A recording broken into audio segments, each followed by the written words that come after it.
ये धरती के सबसे पहले स्त्री पुरुष है। बोलो राधे राधे। पहले जब मनुष्य शत्रुपा दोनों हुए और भगवान ने कृपा की कि ब्रह्मा ने पापमय शरीर को छोड़ दिया, तो अब तुम्हें पुनः शरीर धारण करने का अधिकार है। और ब्रह्मा जी ने फिर दूसरा शरीर धारण किया। अब दूसरा पुनः शरीर जब ब्रह्मा जी का बना, तो ब्रह्मा जी से भगवान बोले कि अब भाई आप धरती बनाओ। अब समझिएगा, ब्रह्मा जी धरती की रचना कर रहे हैं। अपराध ये हो रहा था, जितनी धरती ब्रह्मा जी दिन भर में बनाते थे, रात में कोई राक्षस आके चोरी करके ले जाएगा। सुबह फिर काम लग जाता था। सवेरे फिर बनाए, रात में ये चोरी चली जाए। रोज का नित्य का ये काम चल रहा था कि रोज चोरी हो जाती। और जब नित्य प्रति चोरी हो जाए तो ब्रह्मा जी के मन में बड़ी चिंता क्या होता क्या है। देखिए अब क्या करूं भाई, जितनी बनाता हूं सब चोरी हो जाती है, क्या करूं। ब्रह्मा जी विचार कर रहे हैं, और जब विचार कर रहे हैं तो विचार के साथ में ब्रह्मा जी को छींक आई और नाक से छोटा सा कीड़ा जमीन में गिरा। देखते विशाल बड़ा का रूप लिया। और जब बड़ा का रूप लिया तो ब्रह्मा जी घबरा गए कि अब एक आपत्ति आ गया। तो ब्रह्मा जी ने पूछा कि भाई बड़ा तू है कौन। तो बड़ा हंस करके बोले कि चिंता न करो, मैं पृथ्वी के उद्धार के लिए ही आया हूं।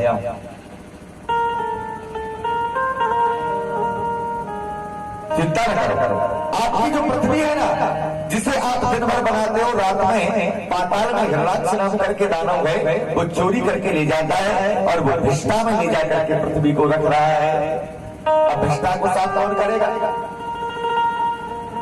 बराबर रहेगा कि नहीं।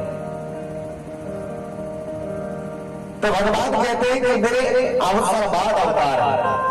देखिए जब जिस रूप की जरूरत पड़े हमें वो रूप बनाना चाहिए। ऐसा नहीं कि केवल माला लेकर के बैठ गए।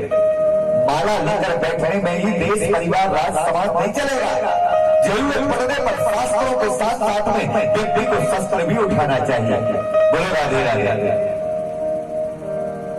शास्त्र तो हमेशा लेकर चल रहे हो, पर जरूरत पड़े तो कभी शास्त्र के साथ में शस्त्र का भी व्यवहार हमें करना चाहिए।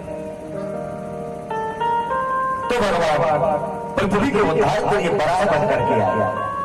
और जब बड़ा बन करके भगवान आए तो ओंकार भरते हुए पाताल में गए और पाताल में जाकर के युद्ध के लिए ललकारा बड़ा को घमासान युद्ध हुआ 5000 वर्ष तक। और जब 5000 वर्ष तक युद्ध हुआ, भगवान जानते थे कि ऐसे नहीं मरेगा, इससे बर्दाश्त परीक्षा करेगा। बोलोगे कौन था और कैसा मरता। तो गुरु जी कहते हैं कि कश्यप की 2 पत्नी थी। परीक्षित 2 पत्नी, एक दिति दूसरी अदिति।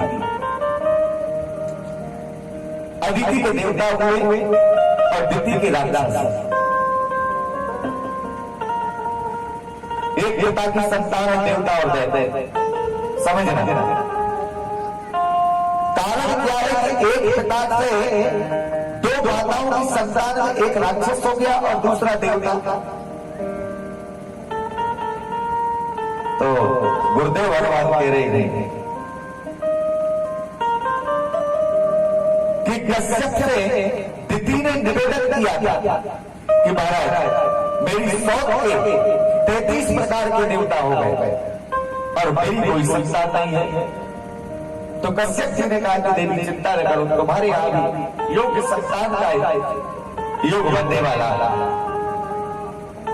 अब दिति ने जब सुना ना कि योग बनने वाला, जो दिति ने कहा महाराज बने चाहे ना बने, आप तो मुझे वरदान दीजिए मेरी संतान हो।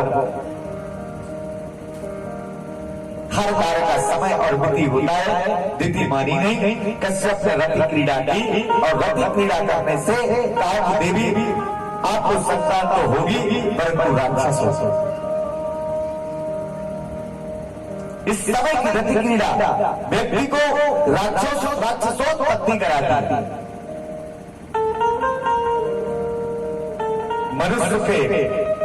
मनुष्यता आनी चाहिए तो मनुष्य है, और बेमनुष्यता यदि जीवन में है तो उसमें मनुष्यता के गुण नहीं है। अब देखिए रो पड़ी कि महाराज मेरे घर में राक्षस होंगे, श्री राम मेरे घर में राक्षस आएंगे, ये क्या होगा? तो कश्यप बोले कि चिंता न करे, आखिर मेरी भी तो वो संतान है, इतना वरदान देता हूं कि वो दोनों राक्षस तो होंगे पर भगवान के द्वारा मरेंगे तो उनका उद्धार हो जाएगा। अब बात बन गई। अब देखिए है कौन? तो सुखदेव भगवान कहते हैं कि ये दो ही कोई साधारण व्यक्ति नहीं थे, ये दोनों भगवान विष्णु के द्वारपाल थे, वैकुंठ के। ये रहते वैकुंठ में थे और वैकुंठ में रह करके ये भगवान की बड़ी सेवा करते थे। एक दिन चार महात्मा भगवान के दर्शन करने के लिए वैकुंठ गए, और जब चारों महात्मा वैकुंठ गए तो भगवान विश्राम कर रहे हैं, चारों महात्मा सीधे गेट के अंदर जाने लगे, और जब गेट से अंदर जाने लगे तो दो द्वारपाल जय विजय भगवान को रोक दिया। कहां जा रहे हो? महात्मा जी रुको रुको रुको। महात्मा जी बोले एक बात कहें, आज तक संतों को ब्राह्मणों को रोकने के लिए कोई बिलेबलेरी नहीं बनी। बोलो राधे राधे।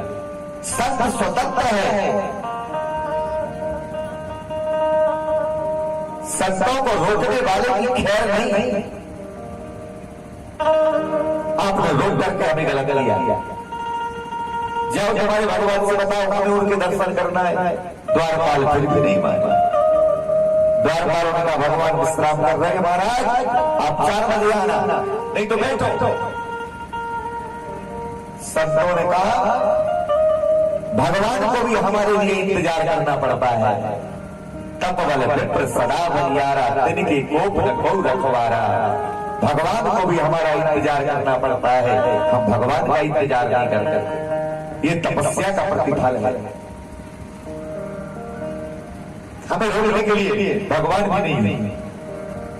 जाकर के कहो तो द्वारपालों ने कहा तुम सीधे जाओगे कि टेढ़े भेजे, दर्शन तो नहीं करने देंगे। तो महात्माओं को गुस्सा आई, हमने जल दिया, तुम वैकुंठ के लायक नहीं हो, श्राप देते हैं तुम 3 जन्म तक राक्षस हो जाओगे। बोलो राधे राधे। 3 जन्म। अब तो जब सुना तो घबरा गए, तो 3 जन्म का श्राप मिल गया। तो दौड़ करके भगवान के पास आए और भगवान से कहा महाराज अपराध बन गया। भगवान बोले समझ गए, गलती की हो तो सजा मिल गई। और जब भगवान संतों के पास में आए और संतों के पास में आकर के भगवान ने प्रणाम किया और भगवान बोले कि इनका उद्धार कर देना। तो संत बोले सरकार उद्धार आप करते हो, हम उद्धार नहीं करते, हम तो मिटा देते हैं। ये कारण आपका है, हमारा नहीं। चारों संत बोले कि अब आप जानो, आपके भक्त जाने, आपके दर्शन मिल गए। ये 3 जन्म तक राक्षस हुए। दंतवक्र शिशुपाल, हिरणाक्ष हिरण्यकश्यप और रावण कुंभकर्ण।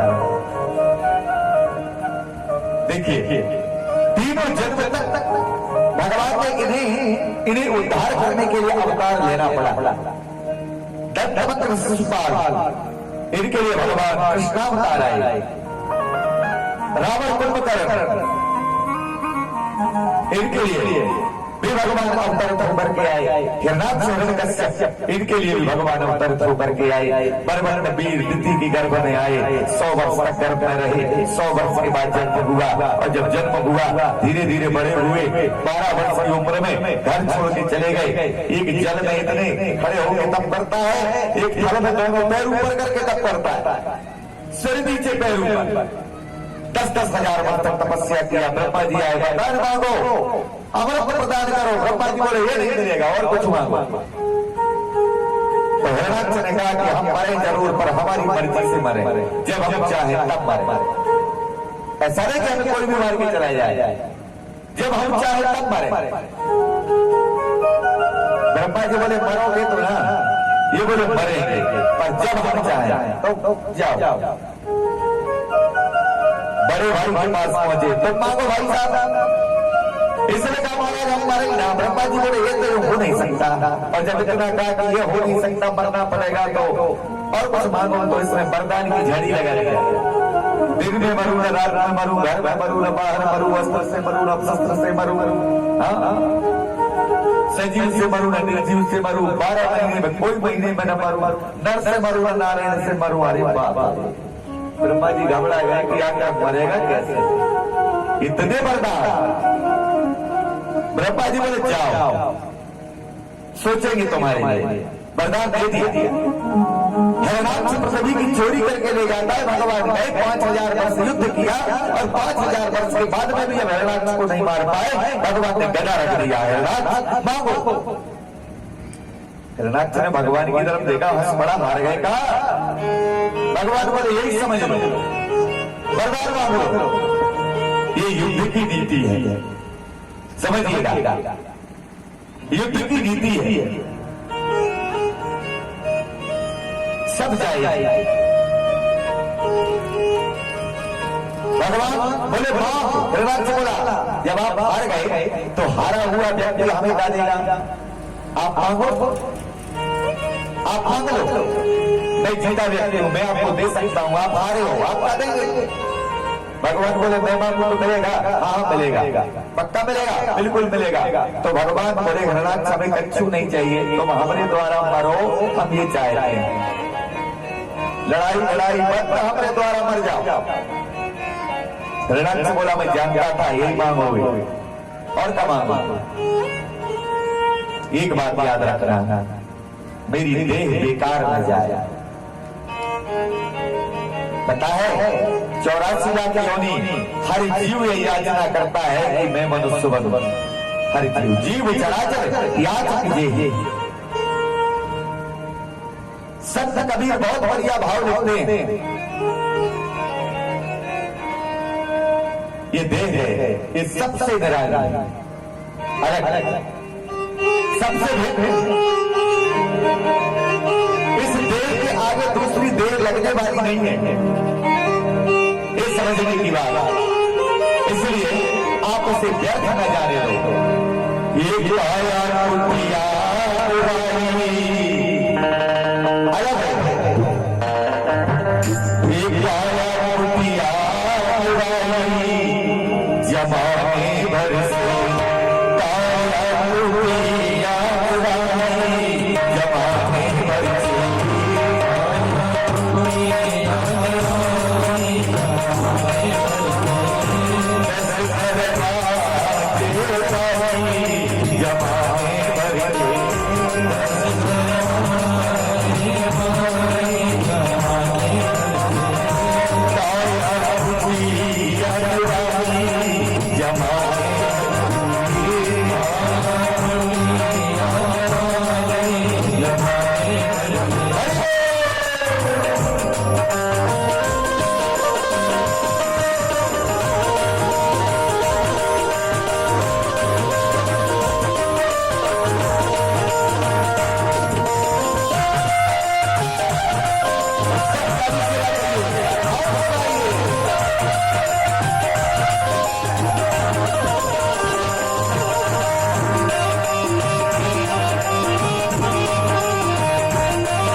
बेकार मत करो, खूब सवाल में रखना।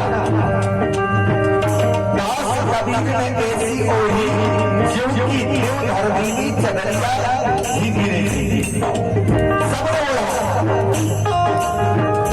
सबसे सुंदर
अलग अलग काम बने। ऐसी देह नहीं मिलेगी। अच्छा बताइए, आंखें पीछे लगा देता तो क्या करते? नाक पीछे लगा देता तो क्या करते? पैरों को यहाँ लगाओ, इनको पीछे लगा दे तो क्या करते? भगवान ने कहा सब देख देख देख बनाया है हो, ये बनाने वाले की कारीगरी। सुनते नासिका सुने,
भगवान ने इस सुंदर देह हमें प्राप्त किया है। बिचारी हिरणाक्ष ने कहा यह देह बेकार नहीं जानी चाहिए। भगवान बोले चिंता न करो, और भगवान ने हिरणाक्ष का वध किया, और वध करने के बाद ब्रह्मा की जो बनाई हुई धरती थी ना, उसी धरती में लेकर के ब्रह्मा ने वहां पर हिरणाक्ष को भगवान ने उसी धरती में मिला दिया। हिरणाक्ष के मन से सनी हुई पृथ्वी का नाम मेदिनी पड़ गया। आज भी कोई शुभ कार्य करते हो, सबसे पहले पृथ्वी शुद्धि की जाती है, क्योंकि हिरणाक्ष के मांस की सनी वही पृथ्वी है। या कारण से पृथ्वी का शुद्धिकरण किया जाता है। प्रेम से कहो श्री राधे। परीक्षित ने निवेदन किया, मही प्रतिष्ठता सौते स्वाम भवोरमनु। परमात्मा आपने हिरणाक्ष का वध कराया, और हिरणाक्ष के वध के बाद तब ब्रह्मा ने सृष्टि की रचना कैसे की? तो गुरुदेव भगवान कहते थे कि मई प्रतिष्ठता सौते थे स्वाम भवोरमनु। ब्रह्मा जी ने जब पृथ्वी को प्राप्त किया, और पृथ्वी को प्राप्त करने के बाद फिर राजा मनु और शत्रुघ्न दोनों से कहा कि अब आप मैथुनी सृष्टि प्रारंभ करो।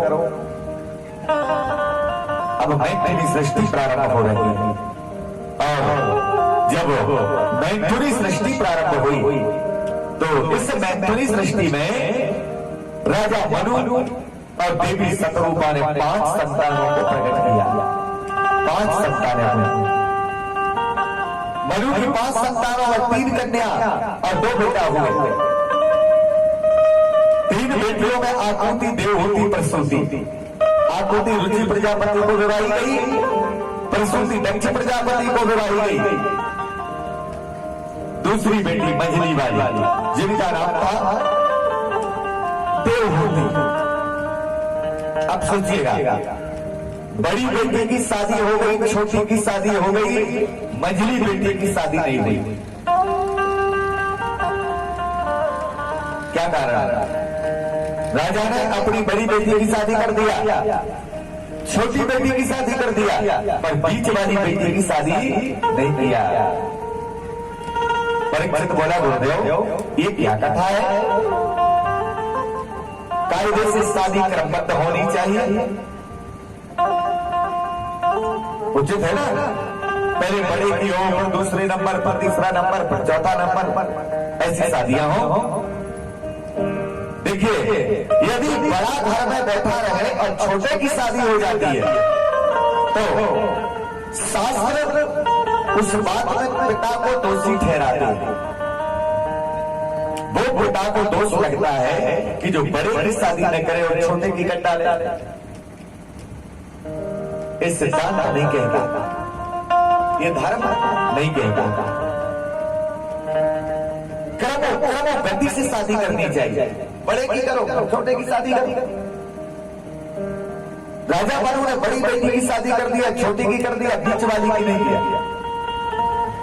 तो परीक्षित ने कहा कि गुरुदेव क्या बेटी अच्छी नहीं थी या कारण से उसकी शादी नहीं हुई?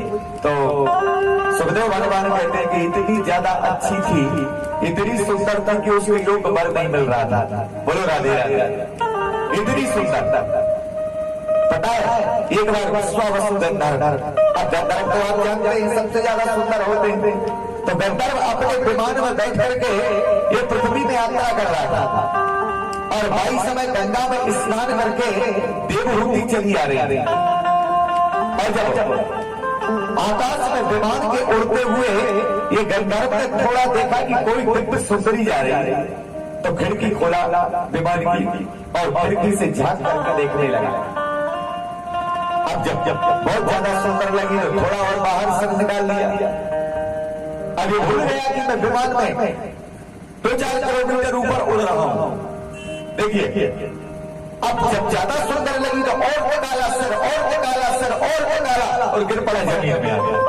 ले बेटा, तो विश्वावसु गंधर्व विमान से गिर पड़ा था, इतनी ज्यादा सुंदर थी। तो महाराज क्या बात है, या ये बेटी चतुर नहीं थी इसलिए शादी नहीं हुई?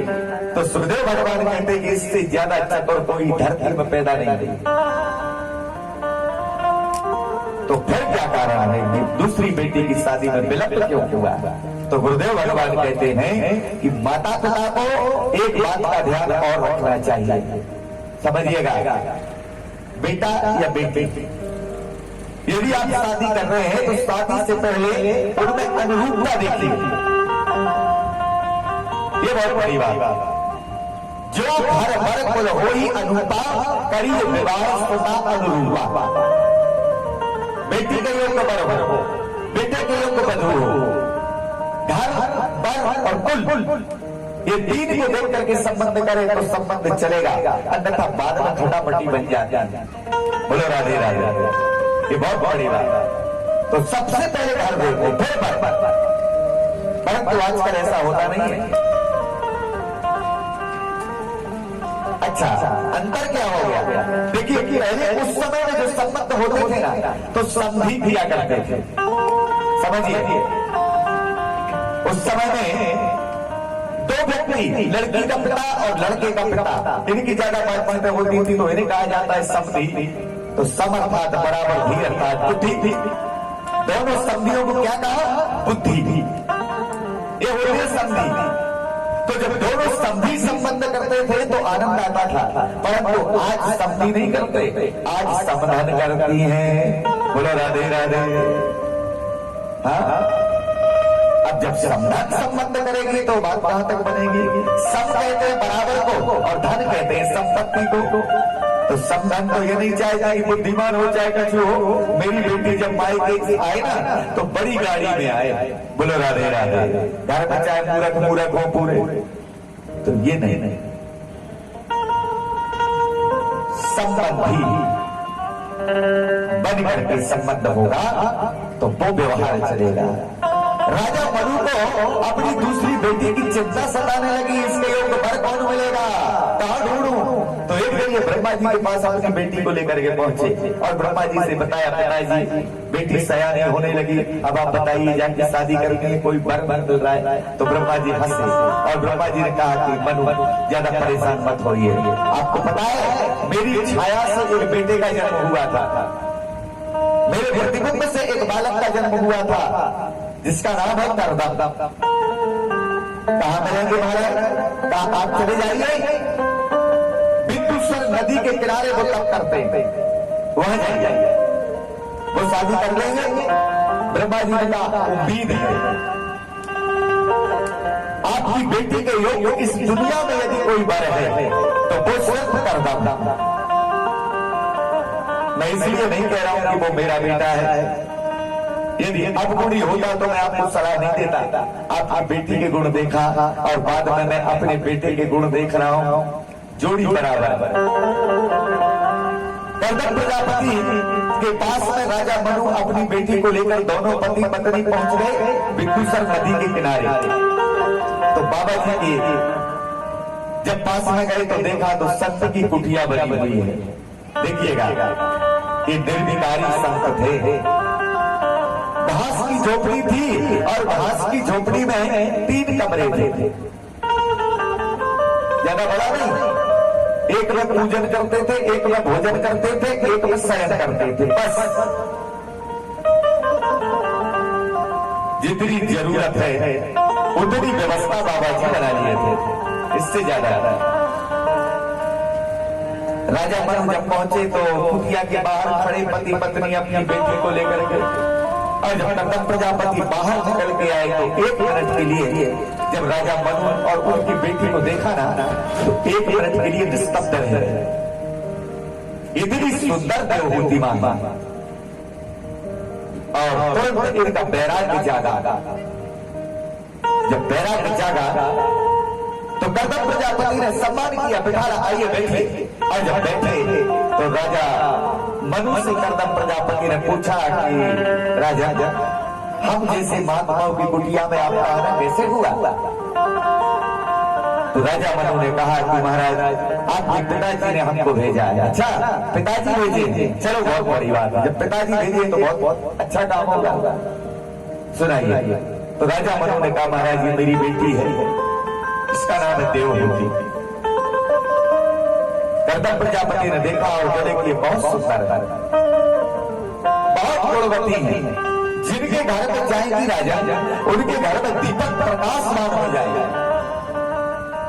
जिनके घर में आपकी बेटी जाएगी ना वह कुल अनेक प्रकार से 10 दिशाओं में उसकी कीर्ति फैल जाएगी। राजा मनु को लगा कि अब हो गई बेटी की शादी। बाबा जी प्रशंसा कर रहे और इनको ही तो बेटी देना है। तो राजा मनु ने जब तारीफ सुना अपनी बेटी की तो बड़े प्रसन्न हुए और बोले कि महाराज आपके पिताजी से अनुमति लेकर आया हूं, आप मेरी बेटी से शादी करिए। 2 मिनट के लिए निस्तब्ध गर्दन प्रजापति और बाद में गर्दन प्रजापति ने कहा कि राजा देखिए मैं आपकी बेटी का अपमान नहीं कर रहा हूं, आपका अपमान नहीं कर रहा हूं। आपकी बेटी सर्वांग सुंदरी है, कोई संशय की बात नहीं। आपकी बेटी बहुत गुणवान है, इसमें संशय की बात नहीं है। परंतु मेरा संकल्प है मैं आजीवन शादी नहीं करूंगा। बात खत्म। इतना कहकर के बाबा जी मौन। संतों का स्वभाव होता है ज्यादा नहीं बोलते। अधिका भला न बोलना, अधिकी भली न चुप। ज्यादा बोलने वाला व्यक्ति ठीक नहीं होता समाज के लिए। क्यों? जो जितना ज्यादा बोलता है ना उतना ही झूठ बोलता है। बोलो ना दे रहा है पक्की मानना, ज्यादा बोलने वाले झूठे मिलेंगे। तो एक संत ने कहा जो ज्यादा कम बोलते हैं वो भी ठीक नहीं होते, वो और ज्यादा खराब। जो कम बोले एक तो बोलेगी नहीं, और जब बोलेगी तो इतना बड़ा बोलेगी कि कौ कर लाया। तो अधिका भला ना बोलना, अधिकी भली है चुप।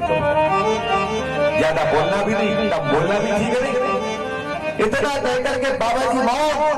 राजा मनु निवेदन कर रहे हैं महाराज मेरी बेटी आप शादी कर लीजिए। बाबा जी जवाब कदापि ऐसा नहीं होगा। तुरंत ब्रह्मा जी प्रकट होकर के आ गए। ब्रह्मा जी आए, ब्रह्मा जी को प्रणाम किया। बेटा जो कह रहे हैं राजन आप उनकी बेटी से शादी कर लो। नहीं माने नहीं, शादी नहीं। भगवान भोलेनाथ आ गए। भोलेनाथ ने समझाया बेटा शादी कर लो, साधन धाम मोक्ष करी द्वारा। ऐसा नहीं कि बाबा जी बन जाओ, घर में रह करके भगवत प्राप्ति करो, बहुत बड़ी बात है। शादी करो। नहीं माने नहीं। अब क्या करो? बारी बारी से गर्दन प्रजापति की कुटिया के सामने भीड़ लग गई। सब प्रस्ताव दे रहे हैं, मानने को नहीं, माना नहीं। और अंत में भगवान स्वयं आए। अब जब भगवान आए तो ब्रह्मा जी ने भगवान से निवेदन किया महाराज आपकी बात चली जाएगी, मत पाओ उससे बात बता, वो नहीं करेगा सर। भगवान बोले ऐसे कैसे नहीं करेगा? मुझे क्या कहते हैं लोग? मायापति। मेरी पत्नी का नाम है माया, और माया का अर्थ क्या है? माँ अर्थात नहीं, या अर्थात जो। भगवान कहते जो नहीं है कोई बड़ी माया है। भगवान की लीला को कोई जानता नहीं। आपने देखा होगा जादूगर आते हैं,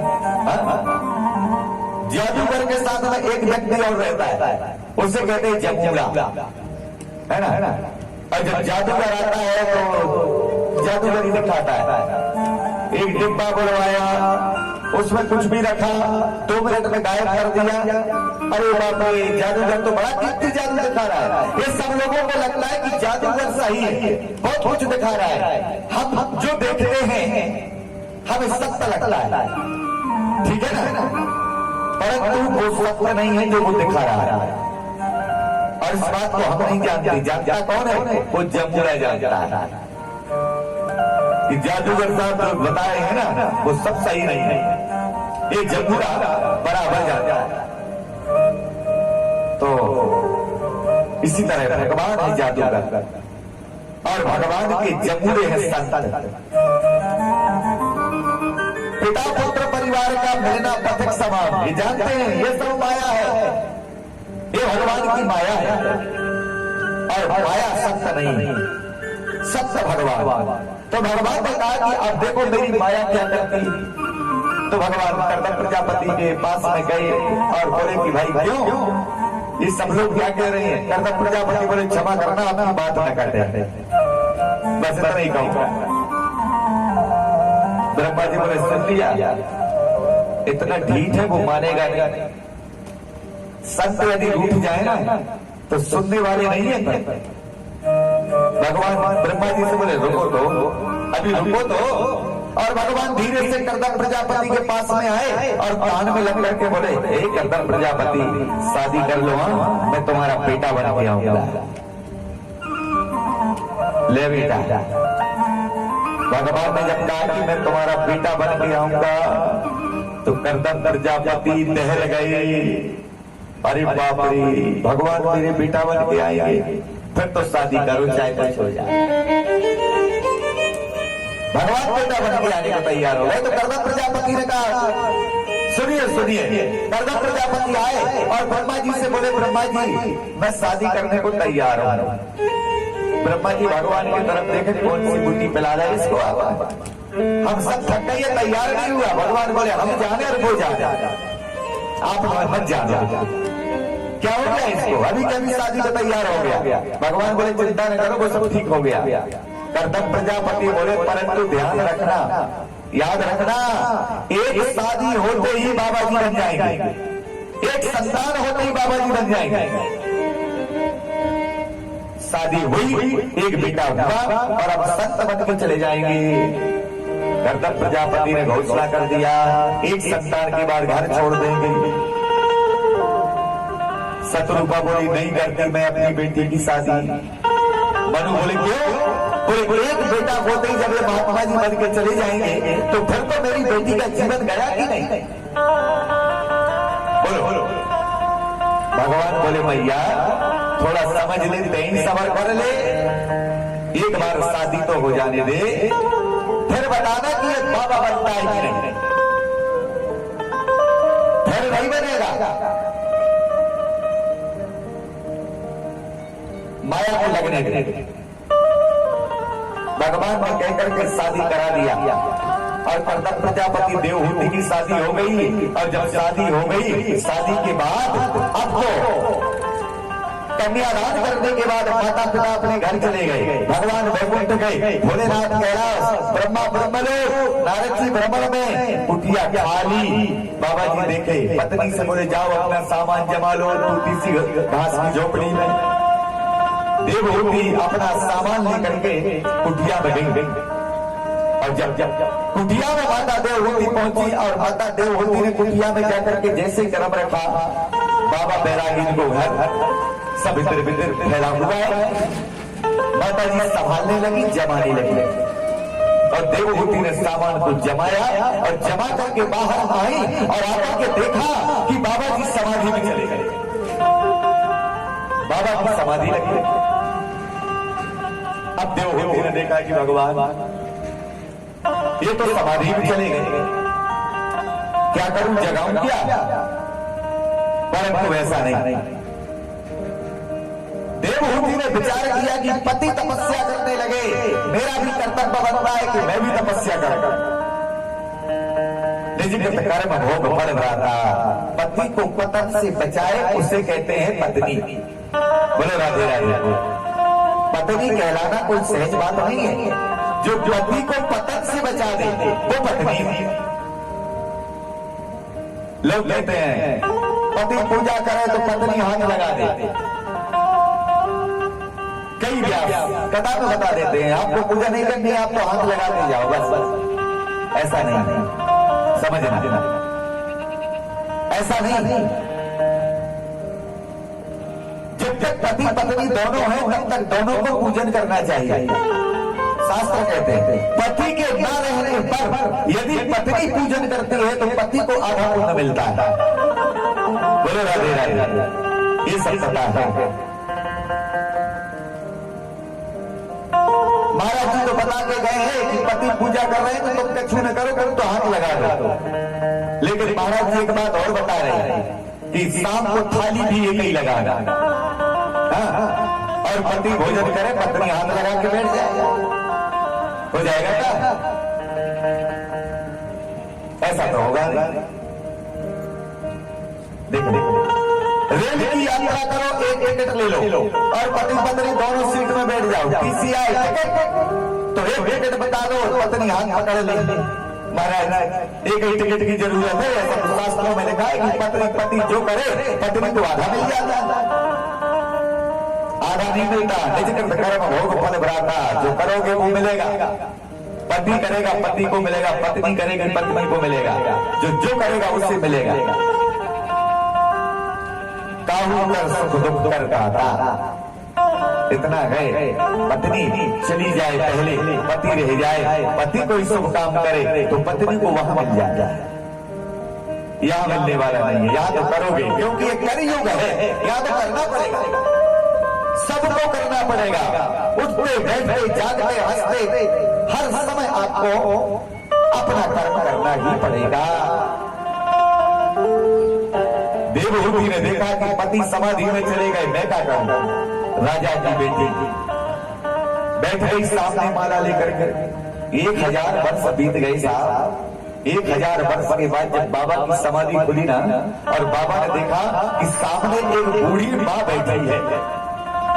समझिएगा, माता देवहूति का जो गोरा रंग था ना वो मटमैला हो गया। सुंदर जो कोमल केस थे, जो गजरा बने हुए थे, आज वो जटा बन गए। काली पड़ गई माता देवहूति, बूढ़ी हो गई। और जब कर्दम प्रजापति ने देखा तो अरे कौन बैठी है, तो हाथ जोड़ा, बोले माता जी आपका परिचय बताइए। देवहूति पति की तरफ देखी, आंखें खोल करके और बोले कि सरकार माता जी मत कहो, आपको पता है ना कौन? आपसे वर्षों पहले मेरी शादी हुई थी, आप समाधि में चले गए, आपके साथ मैं भी समाधि में बैठ गई। कर्दम प्रजापति को याद आया, अरे तुम राजा मनु की बेटी हो। देवहूति बोली मैं मनु की कन्या हूं। देवी हम समाधि में चले गए, हमें समय का पता लगा नहीं और तुमने हमें समाधि से जगाया नहीं, क्यों नहीं जगाया? देवहूति बोली कि सरकार आपके कार्य में अपना हाथ बटाना ये मेरा धर्म है। आप समाधि में गए, मैं आपको व्यवधान करती, मैं अधर्म के मार्ग पर चली जाती, इसलिए मैंने अपना धर्म समझ के आपके साथ समाधिस्थ होकर के बैठ। ये मेरा धर्म है, ये संस्कार। देवहूति ने कहा सरकार मैं अपना कर्तव्य पूरा किया। कर्दम प्रजापति प्रसन्न हो गए और कर्दम प्रजापति ने कहा देवी आज तक संसार में कोई भी व्यक्ति दूसरे व्यक्ति से प्रेम करता है तो प्रेम में स्वार्थ छुपा होता है, बिना स्वार्थ के कोई नहीं है। बताइए, चाहे पति से पत्नी का प्रेम हो, चाहे पत्नी का पति से हो, चाहे भाई का भाई से हो, चाहे बहन का भाई से हो, चाहे पिता का पुत्र से हो, यदि कोई भी व्यक्ति किसी से प्रेम करेगा तो उस प्रेम में स्वार्थ छुपा होगा। हर बात को स्वार्थ मिलेगा। बिना स्वार्थ के कोई प्रेम करता नहीं। सुर नर मुनि सब की यह नीति, स्वार्थ लाग करें सब प्रीति। सबकी प्रेम में स्वार्थ। बताइए कौन निस्वार्थ प्रेम करेगा? पर आज तक देवी मैंने देखा जितने प्रेम हैं सब स्वार्थ में बंधे हुए हैं। पर एक प्रेम तुम्हारा मिला कि तुमने निस्वार्थ प्रेम किया। राजा की बेटी होकर पति के घर में कोई कमी नहीं, आनंद होगा है, और मेरे घर में आकर के महात्मा बन के बैठ गई। कोई स्वार्थ नहीं आपका प्रेम में देवी। आज तुमने अपने प्रेम के कारण मुझे जीत लिया है। 100 स्त्रियों को प्रकट किया है कर्दम प्रजापति ने, 100, और 100 स्त्रियों से कहा कि ले जाओ देवी देवहूति को गंगा में स्नान कराओ, इनकी जटाएं छोड़ो। और गंगा में ले जाकर के देवहूति की जटाएं छूटी और जटाओं को छोड़ करके और गंगा में गोता लगाया बिंदुसर नदी में। और इस नदी में बिंदुसर नदी में जैसे गोता लगाया देवहूति ने ना, और जब निकली तो 20 वर्ष की सुंदर सुकुमारी बालिका बन के निकल गई। प्रेम से कहो श्री राधे, कोई स्वरूप प्राप्त कर लिया। और जब उस स्वरूप में आई, ये नदी का आज भी प्रभाव है। कहते हैं बिंदुसर नदी में जो भी व्यक्ति स्नान करता है, वृद्ध व्यक्ति युवा बन जाता है, रोगी व्यक्ति निरोगी बन जाता है। और जब बिंदुसर नदी में स्नान करके निकली माता युवा, वही स्वरूप जिस 100 वर्ष पहले देवी का वह दिव्य स्वरूप 1000 वर्ष पहले था, वही रूप में माता जी को लेकर के आई। कर्दम प्रजापति ने देखा, वाह ये है देवहूति। हाथ में जल लेकर के संकल्प करके आकाश में जल को फेंका, एक विमान आकर के उतर गया, हवाई जहाज, और हवाई जहाज आकर के आसमान के किनारे लग गया। देवहूति बोली सरकार ये क्या है? कर्दम प्रजापति बोलो देखती जाओ ये क्या आगे क्या होता है। देवी ये विमान, ये हवाई जहाज मन की गति से चलता है, और सबसे बड़ी विशेषता इसमें डीजल पेट्रोल नहीं लगता। ये विमान में बैठो, कल्पना करो, और 5 मिनट में वहीं पहुंच जाओ जहां तुम सोच रहे। देवहूति को कर्दम प्रजापति ने विमान में बिठाया, आप स्वयं बैठे। 100 स्त्रियां सेवा करने वाली देवहूति की ये सब विमान में बैठे, और विमान में बैठे और विमान से कहा कि पूरी धरती की परिक्रमा कराओ। पति पत्नी को पूरी धरती की परिक्रमा में लेकर के चलो। विमान मन की गति से चला, इसलिए इसका नाम पड़ा कामक। एक कामक विमान था, और विमान में सारी सुविधाएं हैं, भोजन, खाना पीना, सोना, रहना, बसना, पूजा पाठ, धर्म सब विमान के अंदर सारी सुविधाएं। एयर कंडीशनर बन गए, और विमान में भ्रमण करते करते 1000 वर्ष बीत गए। और 1000 वर्ष में व्यतीत करते हुए माता देवहूति ने उसी विमान में 100 बेटियों को जन्म दे दिया। बोलो राधे राधे। अब बताइए,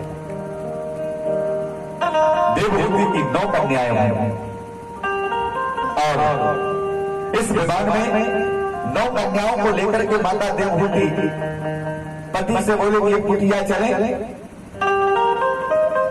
पति ने कहा कि चलो।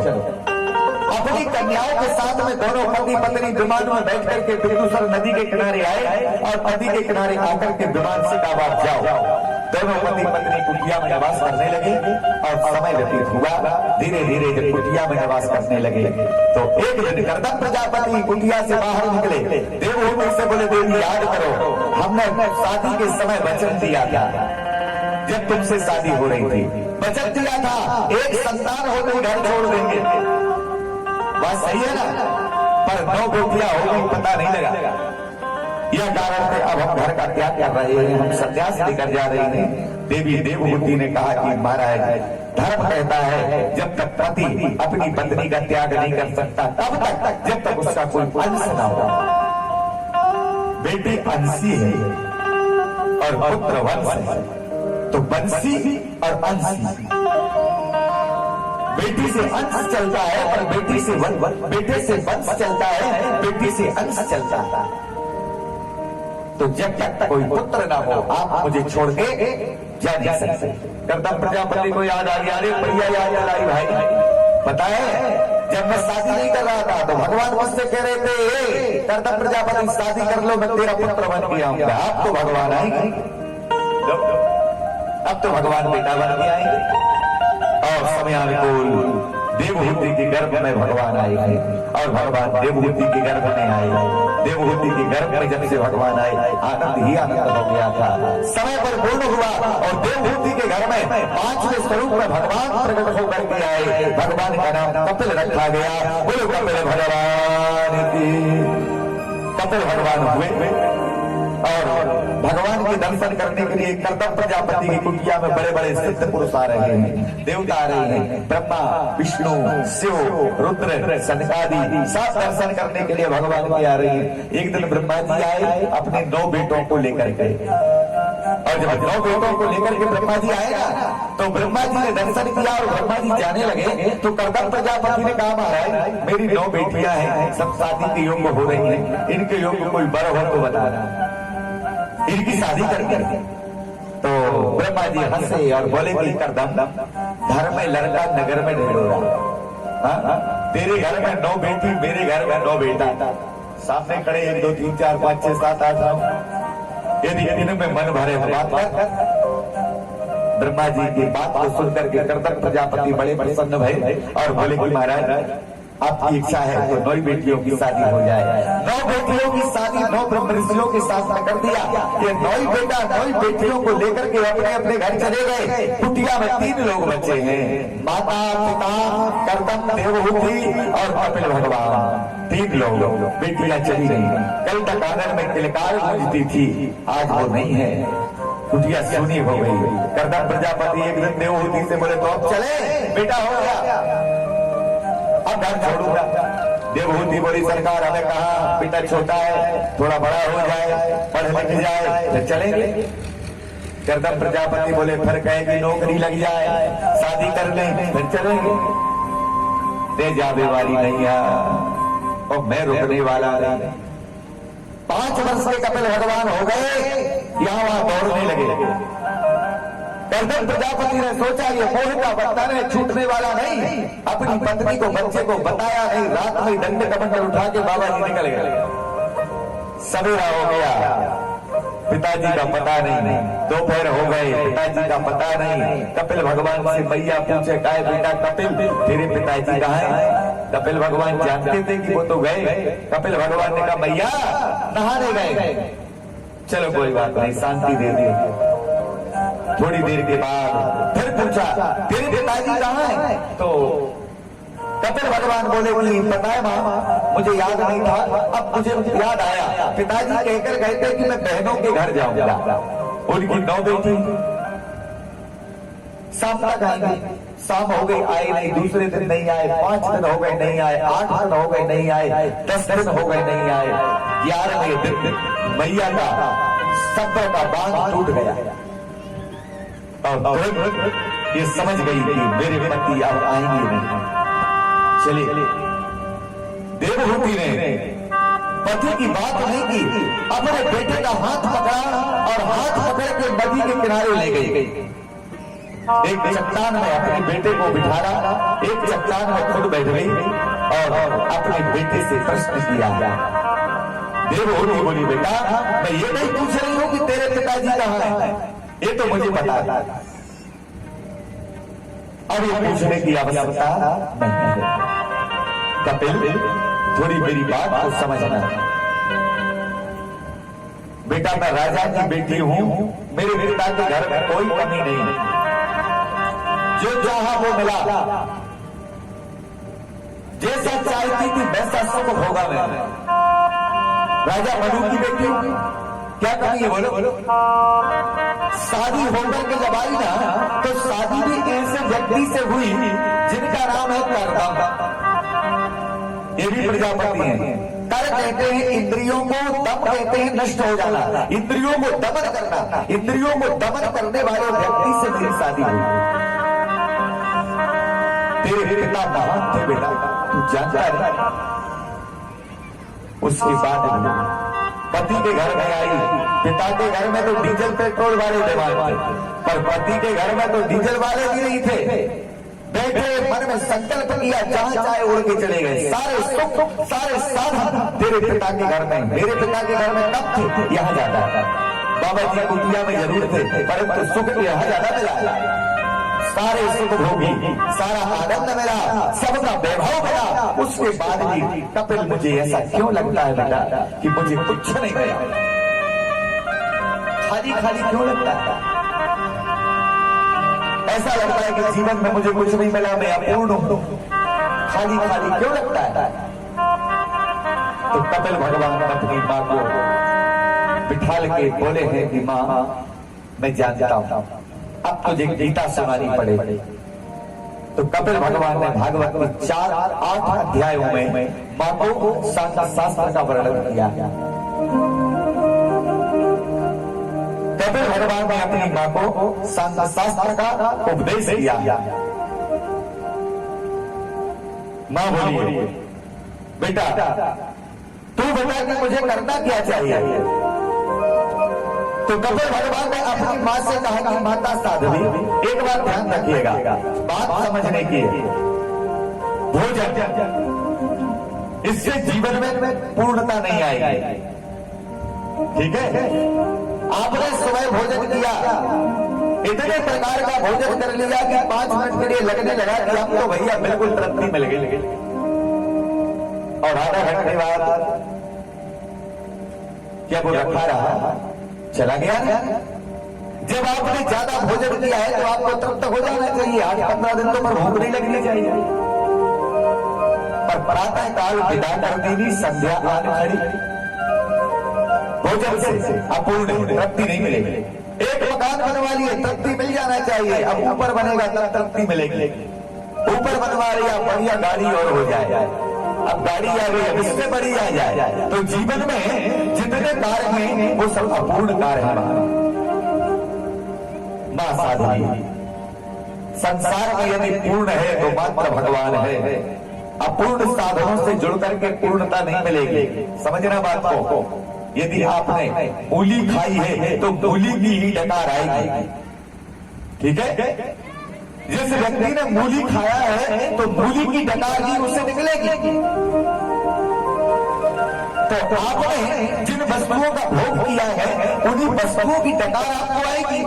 और ये वस्तु में कोई पूर्ण नहीं है। यदि जीवन में पूर्णता चाहते हो तो भगवान का आश्रय लो, क्योंकि संसार में एक पूर्ण है, एक परिपूर्ण है, दूसरा सब अपूर्ण है। एको मृत्यु नास्ति। मां, तुझे कहां से शांति मिलेगी? मां, 7 रात्रियों में मिश्रण होता है और 10 दिन में बेरी की आकृति का मां के गर्भ में ये जीव होता है। 1 महीने में पिंड बनता है, 2 महीने में इसमें धातुएं बनती हैं, 3 महीने में ढांचा बन के तैयार होता है, 4थे मास में अस्थि चर्म इत्यादि बन जाते हैं और 5म मास में जीव प्रवेश कर जाता है। 6ठम मास में दाईं गुच्ची से बाईं गुच्ची में भ्रमण करता है। 7म मास में उल्टा लटका दिया जाता है, उल्टा अनुपात बन जाता है। और जब भूख लगती है तो विदीर्ण हो जाता है। 9वें मास पूर्ण होने पर प्रसूति का धक्का लगता है। मात्र गर्भ से बालक जन्म लेकर जमीन में आ जाता है। देखिए, अपूर्ण साधनों से जुड़ करके अंत में ये दुनिया को सब कुछ मान लेता है। परंतु माता साध्वी, जिस व्यक्ति का जन्म हुआ है, जन्म के साथ में उसमें मृत्यु का संबंध है। एक दिन हर व्यक्ति को छोड़ करके जाना पड़ेगा। मां साध्वी, पिता गए हैं तुझे दुख है। देखो, जब कोई आएगा तो छोड़ेगा नहीं, जाना ही पड़ेगा। संसार मरना और बनना, मिटना और बनना, जन्म और मरण, ये सब बना हुआ है। तो प्रत्येक जीव ये किराए की जिंदगी में जी रहा है। किराए के मकान में आकर के हम विराजमान हैं और जिस दिन हमारी ड्यूटी पूरी हो जाएगी उसी दिन हमें ये दुनिया छोड़ करके जाना पड़ेगा। तो भगवान कपिल कहते हैं कि चाहे कितना ही बुरा लगे, समय नहीं देखा जाता। एक दिन गोना होना है, उसे जाना ही पड़ेगा। संत कबीर बहुत बढ़िया बात बता रहे हैं, आप सब जानते हैं। बुरो लगे जय जी, एक दिन गो जी, बुरो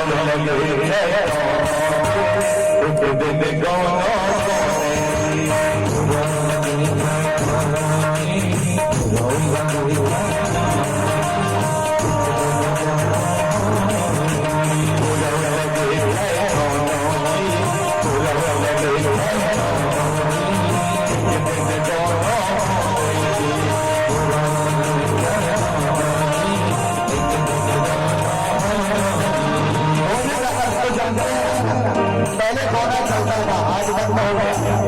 एक वर्ष तक शादी के बाद बेटी को रोका जाता था मायके में, और 2 वर्ष के बाद गौना होता था शादी के जैसे। और जब गौना होता था ना, तो जब गौना होता था फिर कोई लौटने वाला नहीं था। इसी तरह एक मिट्टी रूपी जो जीव रूपी लड़की है, ये मिट्टी है, बुद्धि है, तो एक दिन ये शरीर रूपी मायके को छोड़ करके जाता है। आयल बहुआ दौलत नहीं,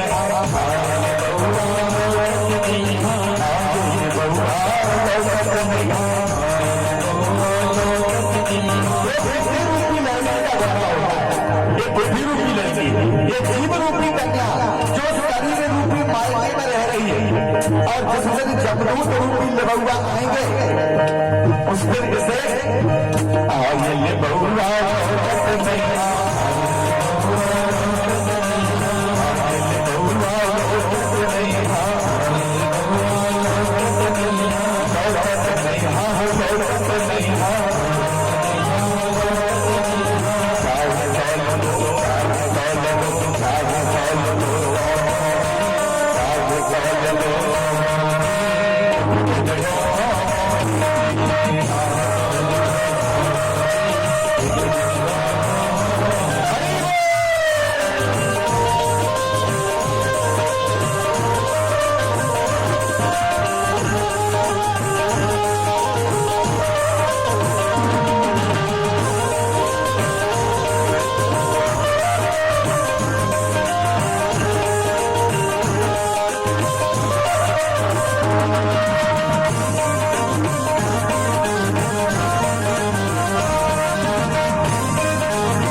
माता साध्वी देवहूति को ज्ञान दिया कि माँ एक दिन तो संसार छोड़ करके सबको जाना पड़ता है, यही सबसे बड़ी बर्बरता है। और कपिल भगवान ने अपनी माता को 8 अध्यायों में कपिलाष्टाध्यायी का ज्ञान दिया है।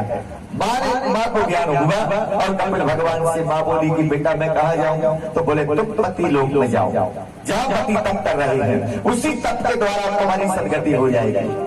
कपिल भगवान माँ को आशीर्वाद दिया और माँ को प्रणाम करके कपिल भगवान गंगा सागर में आकर के स्थापित हुए। बोले कपिल भगवान की। गंगा सागर में कपिल भगवान आए। सुखदेव भगवान कहते हैं परीक्षित मैंने आपको 3 बेटियों के बारे में बताया, आकृति, देवहूति, प्रसूति। आकृति के यहाँ पर यज्ञ भगवान प्रकट होकर के आए थे, देवहूति के यहाँ कपिल भगवान प्रकट होकर के आए, और छोटी बेटी जो प्रसूति थी जिसको जो दक्ष प्रजापति को विवाही आई और दक्ष प्रजापति की बेटी बन के आई, तो दक्ष प्रजापति कि घर में साक्षात भगवती जगदम्बा का पदार्पण हुआ। प्रेम से गौ श्री राधे। परीक्षित ने कहा कि जगदम्बा साक्षात अवतरित होकर के आई, तो महाराज उनकी क्या लीला हुई? और मैंने सुना है कि वही जगदम्बा सती का त्याग भगवान भोलेनाथ ने किया था। अपने पिता के यज्ञ में जाकर के माता सती ने अपनी देह का त्याग किया। कृपया करके आप इस कथा को थोड़ा विस्तृत रूप से बताएं कि माता सती ने दक्ष प्रजापति के घर में जन्म लिया और जन्म लेकर के फिर पिता के यज्ञ में जाकर शरीर को छोड़ा, ये सब क्यों हुआ? तो सुखदेव भगवान कहते हैं कि भगवान भोलेनाथ की जो पत्नी माता सती थी, देखिए दक्ष प्रजापति ने परांबा भगवती दुर्गा की आराधना की और आराधना करने से इनके घर में महाशक्ति जगदम्बा अवतरित होकर के आई। ये प्रश्न है। अब बात ये नहीं है सती माता दक्ष प्रजापति के घर में अवतार लेकर के तो आई, पर ध्यान दीजिएगा कि जो दक्ष प्रजापति थे वो स्वभाव से गलत व्यक्ति थे। तप के कारण जगदम्बा इनके घर में अवतार लेकर के तो आ गई, परंतु जब स्वभाव देखा माता जी ने कि ये तो भाई हमारे योग्य व्यक्ति नहीं है, अब इनके घर में हम अवतार लेकर के तो आ जाएंगे, अब क्या करेंगे? तो तप करते हुए माता सती भगवान भोलेनाथ की पत्नी बन के कैलाश में गई। कैलाश पर्वत में जाकर के निवास करने लगी। अब देखना दक्ष की बेटी थी, बात समझने के लिए दक्ष की बेटी बनने के कारण इनका जो स्वभाव था ना वो दक्ष की वृत्ति में चला गया।